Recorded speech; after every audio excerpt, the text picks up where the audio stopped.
Welcome back to The Short Coat, coming to you from the amazing and intense world of med school at the University of Iowa Carver College of Medicine. I'm Dave Etler, and I've already had far too much caffeine. And today we're talking about past jobs and careers medical students have had and what skills they learned there that could end up translating to their study and practice of medicine, specifically the skills learned by my magical co-hosts. Say hello to M2 Samantha Gardner. Hello.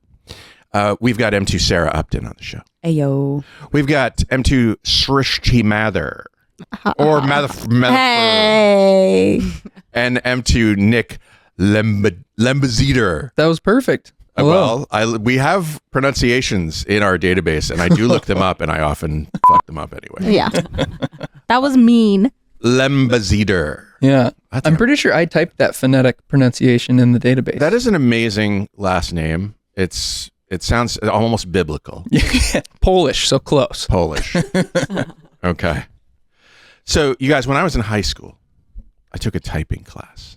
And I can't remember why. I don't think I imagined myself as and this is the 80s. You got to keep in mind. So I don't think I imagined myself as like a secretary or a novelist or anything that would use a typewriter.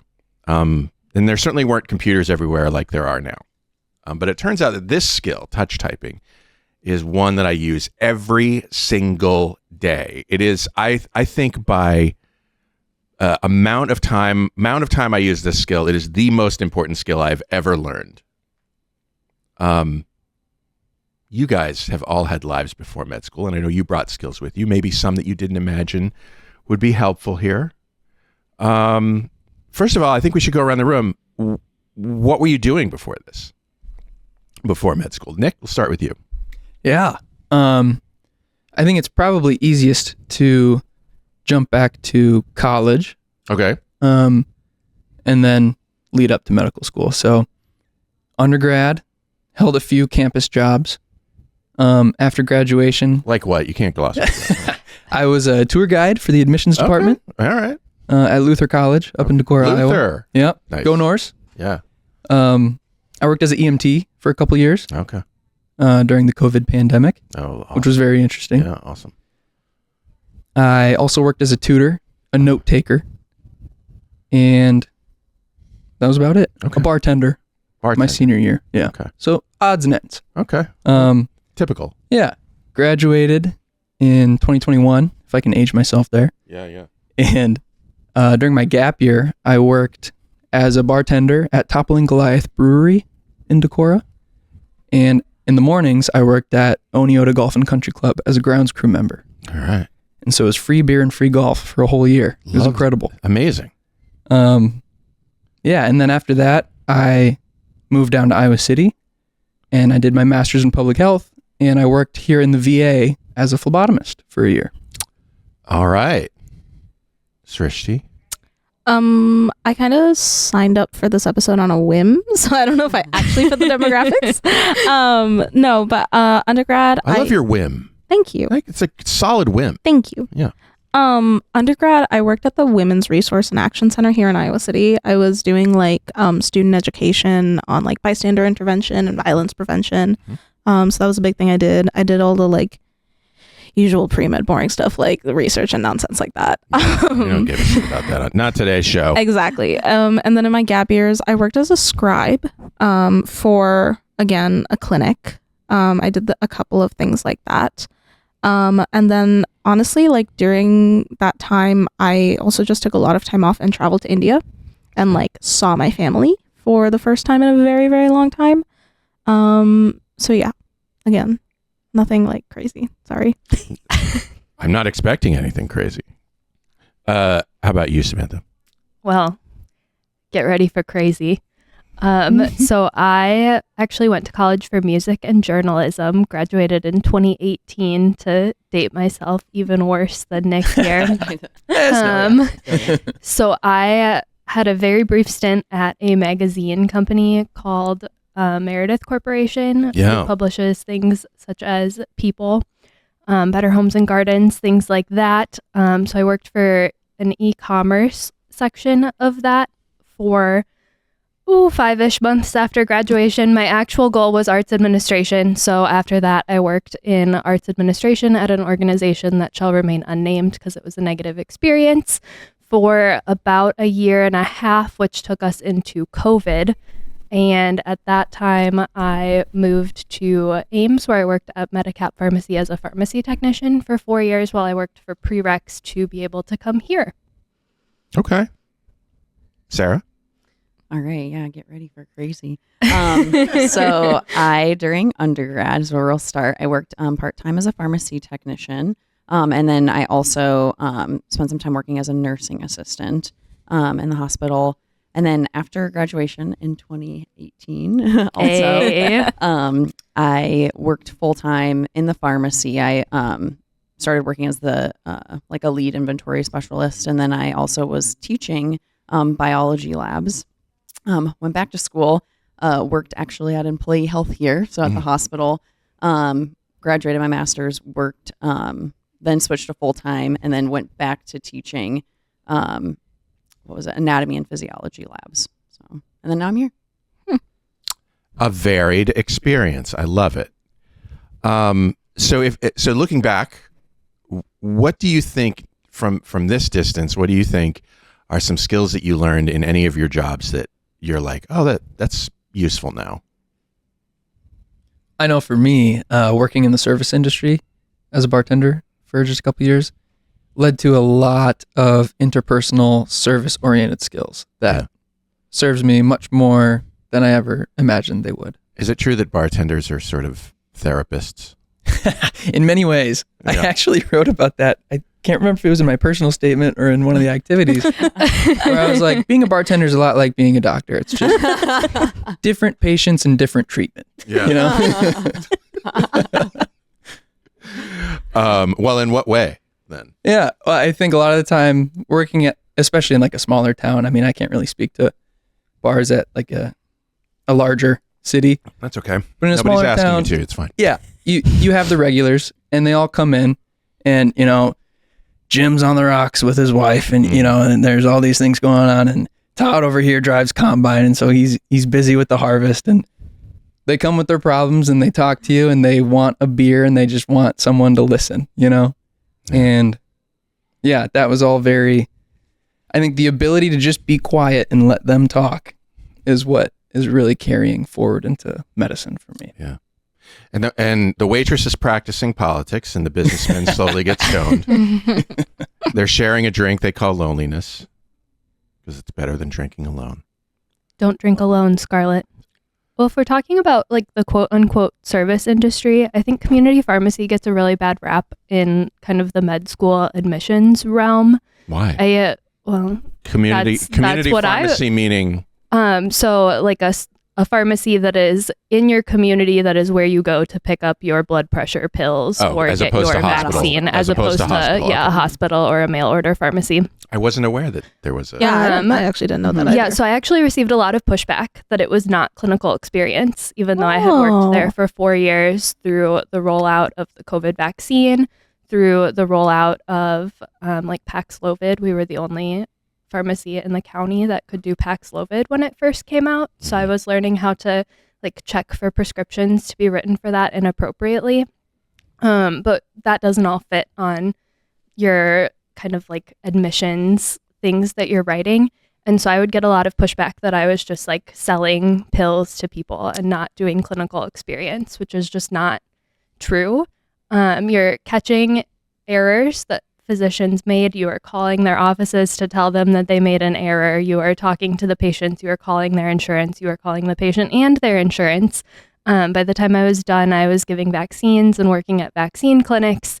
So it was, I don't know why it gets such a bad rap. I think it's just kind of a misunderstanding, but there's still, I mean, today on our exam, I had a question that I knew because I worked in the pharmacy, not because I learned it studying. So it was fantastic experience and I would recommend it. However, I would recommend it in association with something else, because until admission starts to change a little bit or you get better at explaining it than I did, it's not what people want to see on an app. Yeah, sometimes it is about putting it in the right Yeah. in the right words. I don't know. Maybe I'll go a different route. Because I agree with you guys like 100% on the service thing. That is like more valuable than I think a lot of people think for medicine. But I will say, like, one thing that I really learned was how, or like, you can't really get this experience otherwise, but being being the person in charge, like being the person that somebody looks to for an answer, I think, or having to be the one to figure things out. So kind of along the same COVID line, when I was working at Employee Health, I was doing contact tracing. And so because What a world we live in. I know. And so at one point I was lead contact tracer, but because things were changing so much with like once vaccines started rolling out, like how often or how many days you had to stay home if you were exposed, but if you were vaccinated versus unvaccinated, it was like every single day the answer was changing. And so having to be the person that was like making training materials for new people that were coming in, being the person that like had to be, okay, hey, I need to put these orders for this test in. How do I do this? That taught me a lot of like how to find an answer if I don't know it, because there were quite a few answers that I didn't know. There were lots of answers we didn't have any. Yeah, or no one had. Yeah, so you just kind of like knowing when you need to make a call like on the fly. That was like really invaluable for sure. Was med school always the plan, or was it something that after these experiences you were like, yeah, I'm going to med school. This is what I'm going to do. For me, med school was always the plan. Okay. It was just a windy road. I enjoyed the windy road, but yeah. I mean, and the windy road is more common than I think people give it credit for. So sure. Yeah, I think med school was always the plan, but there were like periods in between where there were doubts. And I like the plan started with med school, and then I was like, oh shoot, is this actually what I want to do?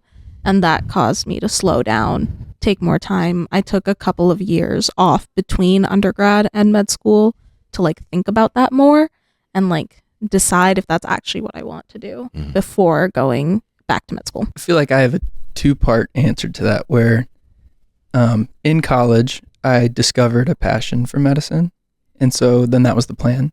I applied and I didn't get in, so then I pivoted and I tried something else, and I realized that that wasn't the direction that I wanted to go. And in my experiences during my years off, I realized that clinical medicine is the plan. So that's kind of when I like resolved myself. Yes. So the pivot was to Masters of Public Health. Right. Yeah. And then you pivoted back. Yeah. Yep. And it was health management and policy. And so I wanted to get involved with like health policy at a systems level. Yeah. But then it was actually my time at the VA in the clinical experience where I was like, this is what I need in my life. Like, this is what I want to do. What was it about that clinched it for you? It was the interaction with the patients. Yeah. It was just people coming in with all kinds of different stories and just hearing little snippets about their day, and then being able to do a service that facilitated their journey and wherever that was headed was kind of what locked it in. Are there sort of patterns or habits from your previous work that you find yourself falling back on or using? I worked a lot talking about like, again, bystander intervention and like violence prevention, specifically with Greek life and athletics in undergrad. And like a skill that I learned from that I use all the time is I'd get like the craziest questions and like about these topics. And it was a skill I had to learn to take those questions that honestly sometimes they were meant to disrupt the group and take those questions and sort of turn them around to get to my point and be like, so because you asked that question, that is why I'm giving this training. And I think that is a skill that like is very, very applicable in medicine or just like in life in general It makes me think of politicians. A little bit. You know, politicians, when asked a question, they answer the question that they want to ask rather than it was a little bit of that, but like the goal was like, you know, to keep us on track and like to keep the focus of like what the material was, because it was sensitive material and like I wanted them to get the full thing out of it. Can you give me an example of a question maybe? Yeah. Oftentimes we would talk about consent, and then the questions would inevitably come up of like, nude photographs, and then they'd be like ask offhand questions of like, well, if I'm sending you here and doing this, like they sent it in the first place, and like they're trying to get a rise out of me. And so it was very much about like, well, no, consent is consent all around. Just because they sent it to you doesn't mean they've consented to send it to everyone. So yeah, it was but what if stuff- they're hot? Right, like, and it was always like questions like that, and you're like, well, I'm glad you think that, but like when we're talking about a whole collective, they consented to give it to you, not to your entire fraternity, you know, stuff like that. God, Yeah, I admire that. but it was a great job. It was a very good job. Yeah. But yeah, you learned a lot from that. Medicine was not always my plan. But I actually use a lot of kind of what I was doing as a music student in med school. So in music school, you have these things called juries, and it's at the end of the semester. You go in and there's a group of professors who are in your department. So in my case, I played saxophone, so it would be maybe the oboe professor, the saxophone professor, the clarinet professor, etc. And they sit down and they listen to you play your piece that you've been working on all semester, and you perform it, and they give you a grade and they give you comments, which may sound exactly like something called an OSCE. And so it is essentially the same thing where you practice it every day. And so my husband's a band teacher, and like OSCE prep is our time, and we work together to make the performance that I'm going to give for the OSCE great. Same thing with improv. Most of your simulated patient experiences are just how well you can play the improv game, and can you think on your feet when what they come out with is not what you thought they were going to come out with. And so a lot of that is very helpful, and I find that overall the people who seem to do okay with that and the people who seem to struggle kind of fall into who had an arts or humanities and who didn't. So I should say OSCE stands for Objective Structured Clinical Examination. It's basically when you meet with fake. Someone told me, I think for the longest time, I thought it was objective, subjective, clinical. Oh, and I was like, who the hell decided that? Objective Structured Clinical Examination. Yeah. And it's basically when you meet with somebody who's pretending to be a patient, where you demonstrate your clinical skills and sort of get graded on it. And every medical student loves it. Every single one. It's like a magical. I think it's fine. I think because it's the fun. same thing I do did you? Okay. Some people, it's.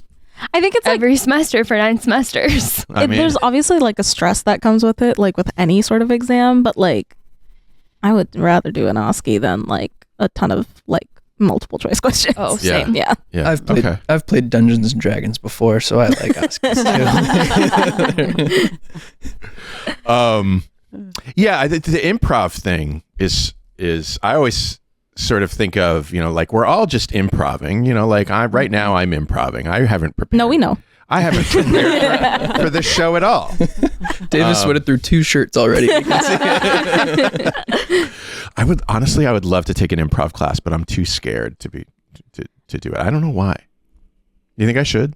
I think you should. Yeah, I'm sure absolutely. they're offered at Iowa. Do you get like as an employee? Are you No. you're not able to take classes? I'm sure for there's free? community. There are. Stuff, There's yeah. and there's Yeah. definitely like groups. Like my freshman year of college, we saw improv shows so frequently. Mhm. Like that was a thing we did. Yeah.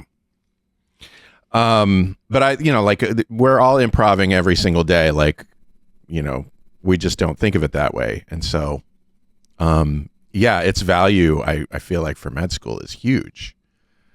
So take an improv class. That's what Samantha says. That's what Samantha recommends Yes. wholeheartedly. I do. Yeah. Or like a painting class or something. Something that isn't science would be my recommendation. Mhm. Mhm. What do you imagine you get out of painting then? I don't know. You could draw the figures. I can't draw the figures. It's one of my biggest flaws. I simply could not draw a heart to save my life. I'm so sorry to my future patients. I will not be drawing you diagrams. You will have to Google it. Well, maybe it's more about close observation of what you're looking at That too. when you're making visual art.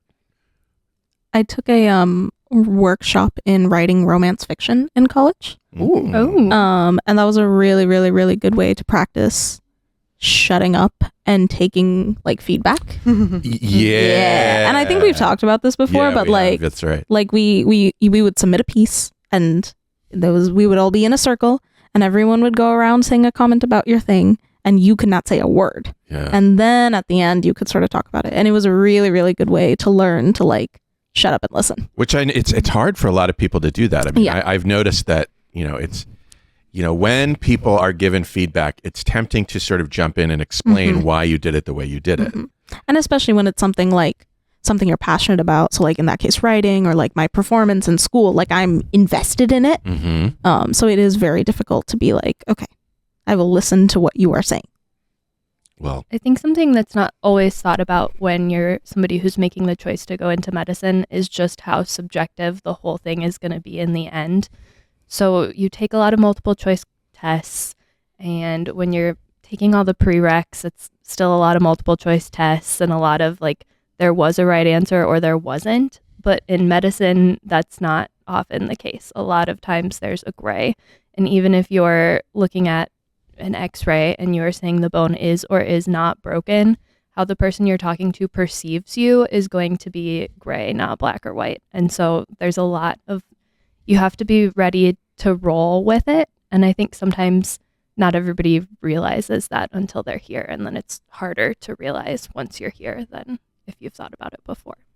what about professionalism? There's this word comes up often in med school. It's kind of a weird, loaded, somewhat undefined word sometimes in some places. I know we have a rubric or whatever, but when you think about, did you learn to be a professional in your previous life, and does that come back to you?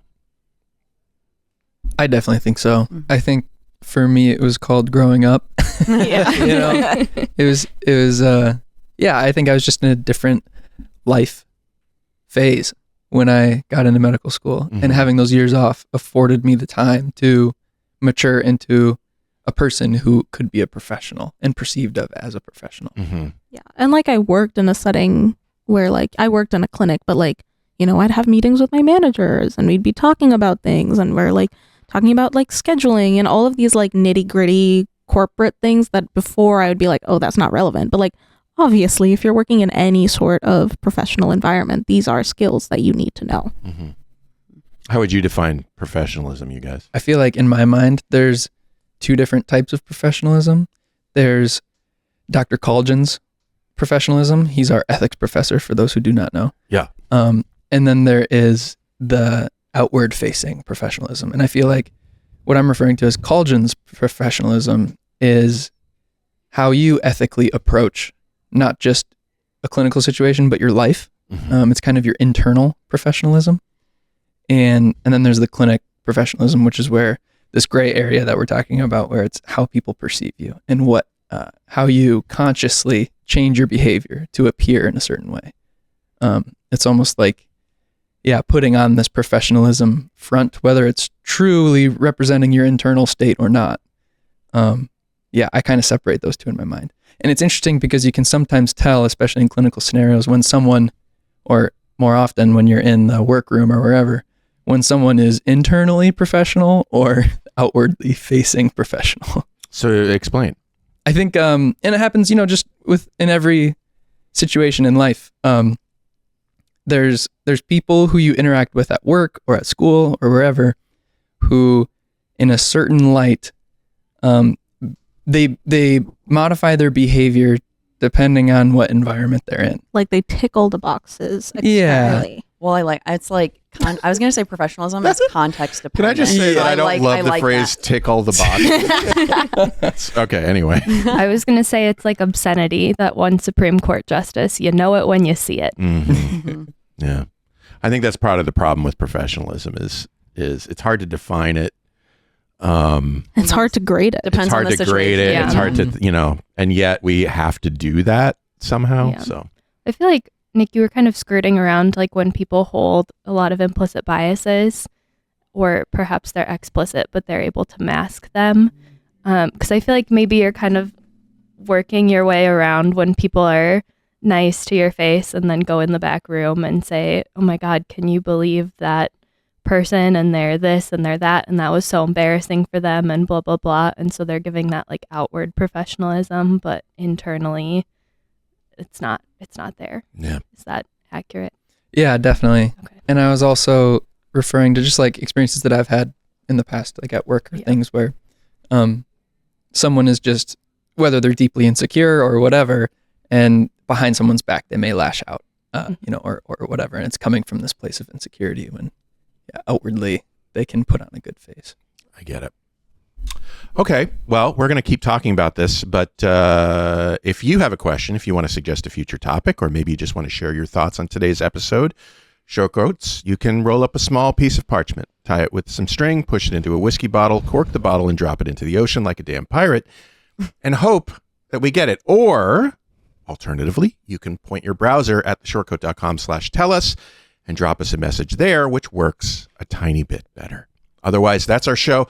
Until next time, I'm Dave Etler saying don't let the bastards get you down. Say bye, everybody. Bye. Bye.